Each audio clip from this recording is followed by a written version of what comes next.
Hey guys, welcome back to Fitness Flux. Coach Royce here. We're going to go over my deadlifts from last Thursday.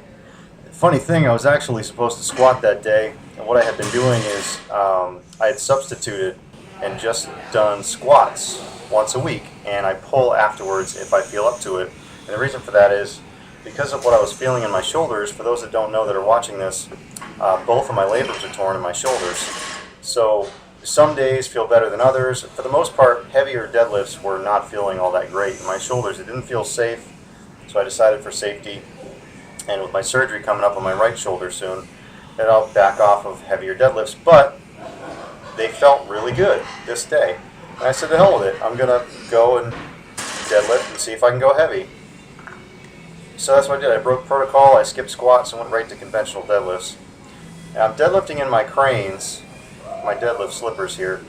If you guys watched the last video, you noticed I forgot to take my atomics off, and I deadlifted in my atomics, which was strange that I didn't notice because I went to shoeless pulls 4 or 5 months ago because I was certain I was stronger in that position.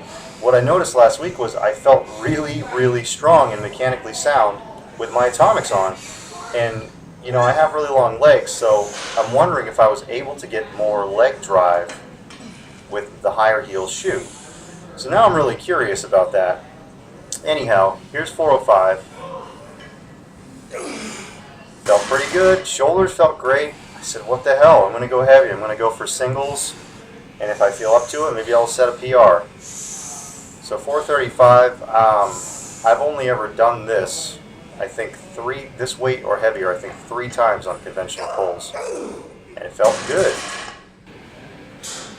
I just wanted to show you guys, stick this clip in here to show you there's a lot that I do in between sets. Stretching, I do a ton of different stretching, dynamic stretches, shoulder stretches, and on deadlift day I do external rotations because the activation of external rotation helps to keep my thoracic spine in line, and you guys know how important that is for deadlifts.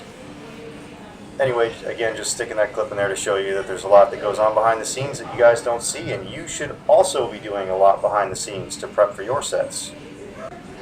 Little tip from Coach Royce. Anyway, going after 455 here, I want to point out my form when I get there, but again, this is the heaviest I've ever gone on conventional pulls. I only ever did this weight once. Here we go.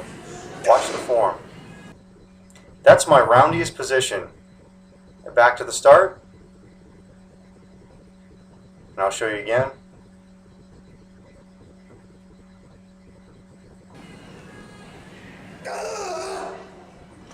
Guys, I'm so happy to see that with the form because not only was I well behind the bar for the entire rep at my absolute roundiest position with the heaviest poundage, I was still very much mostly neutral spine. And my thoracic extension was fantastic. So I'm so happy to see that all the form work and all the stuff I've done, even on the days I didn't feel 100%, has paid off. It's great, guys. Keep that in mind. Even if you don't feel like you're up to lifting that day and something's off, still go and put the work in, guys, because you're still gathering data. You're still, that stuff that you do on the days when you're not feeling up to it, it's going to pay off. It's going to catch up with you. So don't skip workouts. So here's 465. I put something on the bar that I knew I could get and I wouldn't fail. And this is the heaviest I've ever gone. And again, I'm going to show you the form.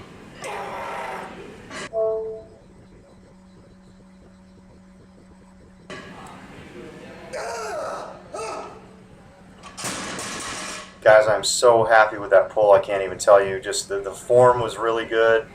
You know, even though my mechanics still aren't 110%, they're so close. I'm just so happy to see that all the form work I've done has paid off. My form is fantastic. It's come a long, long way.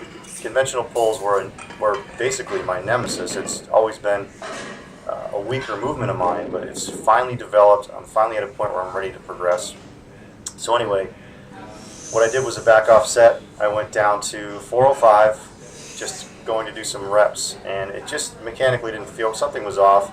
I think it was a combination of I was tired, you know, max pulls, I haven't done that in a while with conventional, and my nervous system was wrecked. I was really tired, so I decided for the safety of my lower back to stop when I hit my 4th rep and call it a day. You have to know when to pull the plug, and that was when it was for me. So anyway, guys, thanks for watching my video. I'm really happy about this. I'm so motivated now to come back this next week here and do some conventional pulls and put my atomics on and play with my stance and see what happens with my strength. And remember, tip from Coach Royce, guys, don't skip workouts. Even if you are not feeling 100%, there's still something that you can do to progress. And even a little progress is still progress. All that stuff you do behind the scenes, guys, it always pays off. It always catches up with you. Even little things like today, this day I noticed my grip strength was really, really good. And I've been training grip strength for a while now. It really paid off. So guys, do your homework. Don't skip workouts. Thanks for watching my video. I'll see you guys next time on Power Day.